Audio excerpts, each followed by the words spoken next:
Begin by opening the hood. The air filter is located in front of the engine, red arrow, with the cold air intake running to the left front fender, indicated by the yellow arrow. Remove the two flathead screws connecting the air box to the intake tube, red arrows. You don't really need to remove the tube, but since you're changing the filter, now is a good time to pull it out from the grommet it sits in and check it for dirt and debris, red arrow.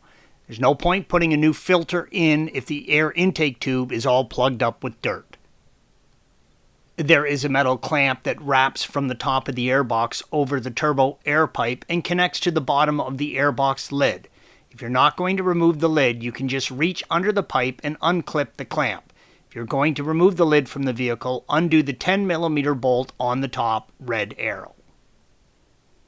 Remove the 3 fasteners securing the airbox lid to the base, red arrows. If you are removing the lid completely, it is easier to disconnect the line running to the turbo pipe with a 17mm wrench.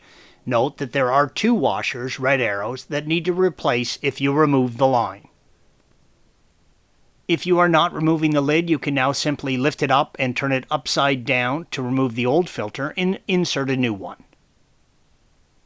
Don't forget to clean the bottom of the airbox, red arrow, before reinstalling the lid and new filter. Installation is the reverse of removal.